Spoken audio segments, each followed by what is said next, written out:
right, let's bring in our panel. Bernard Whitman is a former Clinton pollster and a Hillary Clinton supporter, and Scotty Nell Hughes is a CNN political commentator and Donald Trump supporter. Good to see both of you. All right, Scotty, you first. Is it advisable that Donald Trump speak any more on the issue, offer any clarity, or, dig in his heels about his comments that he's already made? Well, I think he has actually clarified his comments, but you have to realize this is crossing two streams right here, taking two issues and crossing them together, and that's what the Democrats have done. That's what they wanted to do in this issue. On one hand, yes. Well, on one hand, you have the parents of a soldier that was killed, and that is horrible, and definitely our hearts go out to them, as they are Gold Star parents for that. However, the reason why they were on that stage that night was not because of his opinion of losing his son, and not because of that despair, but because he was against Mr. Trump's Muslim ban that would have had nothing to do with his son or his family not being able to become United States citizens and serve in the military. So this is a crossing of two streams to sit there and try to muddy the issue. And unfortunately, the Democrats are using, I think they're actually using this family right here to continue to make this try to cause hate against Mr. Trump. And it's not right, it's not fair, and it's not fair to the other 4,000 soldiers' families who died in Iraq and Afghanistan. They're not up there doing it. Why are we going to sit here and make this issue out of this family? So you're saying, Scotty, that they were invited to make a statement about Islamic extremism or the issues that Donald Trump has brought up about banning Muslims, and the Khan family was used in that way for that message? Well, there's two separate issues there. First of all, they did not want to. In fact, in the interview today that he did with Jake Tapper, Mr. Khan actually said, I was possibly going to speak about Islamic terrorists, but my wife told me not to have that conversation about it. That's why they were brought up there, was because of his views on the Muslim ban and Mr. Trump's point of view. It was not because, but yet, because those views that Mr. Trump has about a temporary ban has nothing to do, unfortunately, about Iraq. Now, here's what's interesting about that. The person who actually sent their son over there, who sent to Iraq, would be Hillary Clinton. So if anybody owes an apology to this family, it's Hillary Clinton right now. They should be directing their anger at her for what happened, not necessarily Mr. Trump, who had no support and did not agree with the war in the first place. So Bernard, is it as simple as that? Was the family used? Were they representing Gold Star families? Was it about inclusion? This is America, or what? I could not disagree with Scotty Nell Hughes or Donald Trump more. I thought Mr. Trump's comments were disgusting, demeaning, and disgraceful. The fact that he went out after the most powerful speech, I was in the hall, you could have heard a pin drop. It's the most powerful speech of anybody in the 4 days of the Democratic Convention, and went out to attack the parents of a fallen soldier, attack a grieving mother, attack a grieving father, question their faith, say, oh, I want to hear from her. Why didn't she speak? Wasn't she allowed to? Demean the Muslim religion. This just goes to show, as many Republicans have said, there is no single low to which Donald Trump will not go down to. I mean, it's absolutely outrageous to me, and it shows the parallel universe that Scotty Nell Hughes and Trump supporters and Donald Trump live in. It's absolutely outrageous. He should apologize. And you know what, Frederica?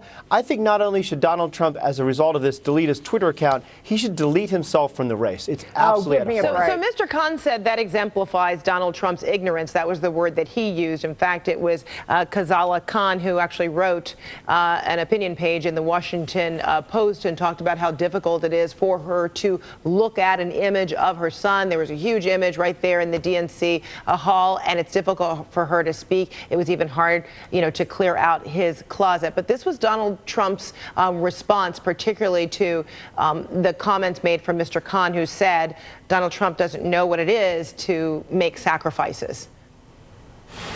How would you answer that, Father? What sacrifice have you made for your country? I think I made a lot of sacrifices. I worked very, very hard. I've created thousands and thousands of jobs, tens of thousands of jobs. I think those are sacrifices? Oh, sure, I think they're sacrifices. I think when I can employ thousands and thousands of people, take care of their education, take care of so many things, even in military. I mean, I was very responsible, along with a group of people, for getting the Vietnam Memorial built in downtown Manhattan, which to this day people thank me for. I raised, and I have raised, millions of dollars for the vets. I'm helping the vets a lot. Bernard? Those are not sacrifices. I mean, some of those things, fine. Mr. Trump actually did create some jobs. He also created tons of bankruptcies.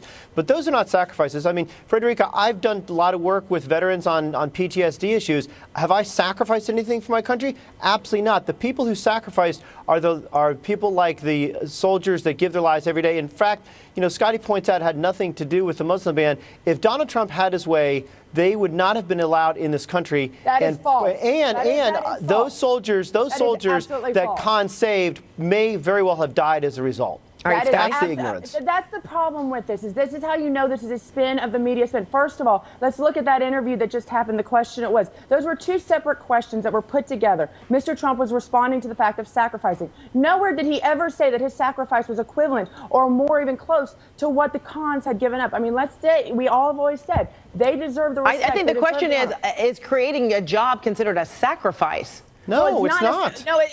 Can I answer?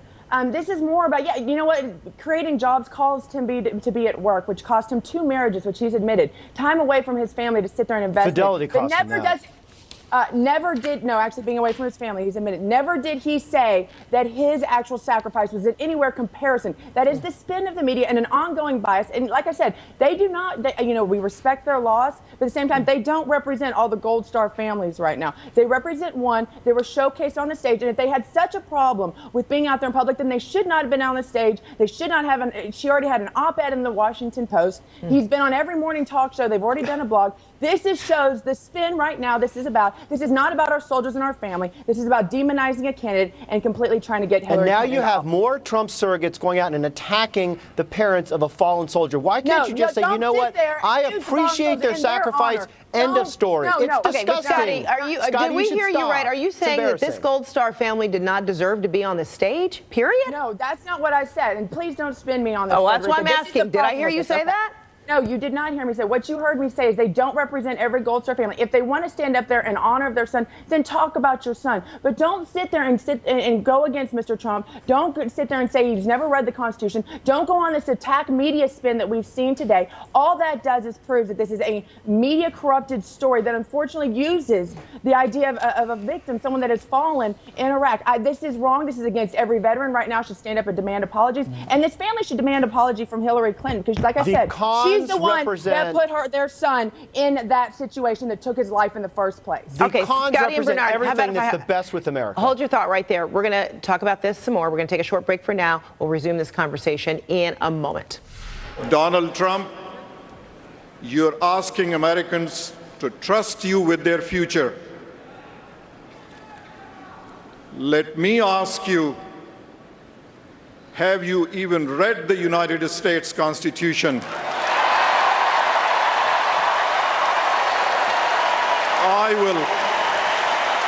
I will gladly lend you my copy. That was Khizr Khan, the father of the fallen U.S. Army Captain Humayun Khan.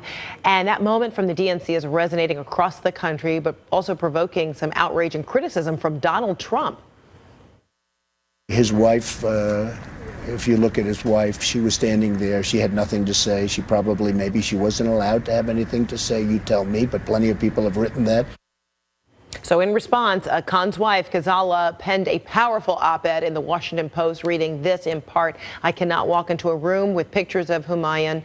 For all these years, I haven't been able to clean the closet where his things are. I had to ask my daughter-in-law to do it. Walking into the convention stage with a huge picture of my son behind me, I could hardly control myself. What mother could? Donald Trump has children whom he loves.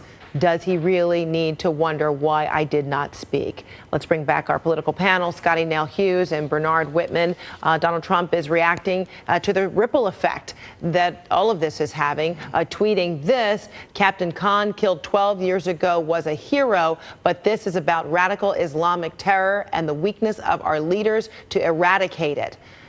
So, Bernard, let me pick it up with you because you started to comment before we had a short break. So let me let you finish.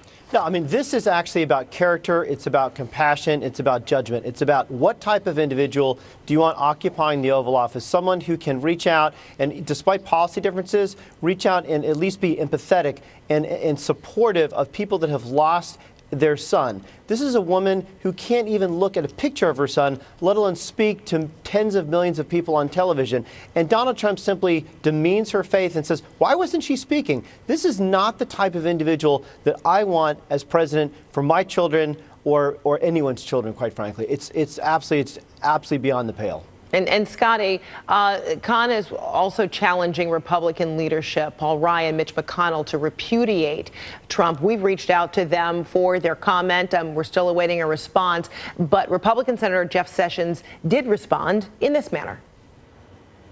I don't think anybody that says that we ought to slow down and be more careful about bringing in immigrants from countries that have terrorist tendencies and can't be vetted properly, I don't believe that that's a person that lacks a soul. In fact, millions of Americans, a majority of Americans favor that kind of policy with regard to immigration from countries that have histories of terrorism.